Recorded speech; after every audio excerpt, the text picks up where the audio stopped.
പ്രിയപ്പെട്ടവരെ, നമ്മുടെ പൊതുവിദ്യാലയങ്ങളിലെ ഭിന്നശേഷിക്കാരായിട്ടുള്ള കുട്ടികൾക്ക് സവിശേഷമായ രീതിയിലുള്ള പരിശീലനം കൊടുക്കുന്നതിന് വേണ്ടിയിട്ടുള്ള സ്പെഷ്യൽ എഡ്യൂക്കേറ്റർമാരുടെ തസ്തികകൾ ഉണ്ടാക്കണമെന്നുള്ളതും അതുപോലെ തന്നെ നിലവിലുള്ള തസ്തികകള് സ്ഥിരപ്പെടുത്തണമെന്നൊക്കെയുള്ള ആവശ്യങ്ങൾ നിരവധി കാലമായിട്ടുണ്ട്. അത് സുപ്രീംകോടതി അതിന്റെ ഉത്തരവിട്ടിട്ടുമുണ്ട്. സുപ്രീംകോടതി ഇക്കാര്യത്തിലുള്ള നിർണായകമായിട്ടുള്ള ഉത്തരവ് വന്നിട്ട് ഇപ്പോൾ 9 മാസത്തോളമായി.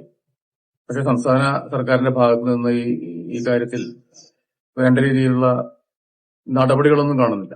ഇത് ദുഃഖകരമായിട്ടൊരു കാര്യമാണ്. കാരണം നമ്മുടെ സമൂഹത്തിലെ ഈ ഭിന്നശേഷിക്കാരായിട്ടുള്ള കുട്ടികളെ സംരക്ഷിക്കുക എന്നുള്ളത് ഒരു പരിഷ്കൃത സമൂഹത്തിന്റെ ഉത്തരവാദിത്തമാണ്.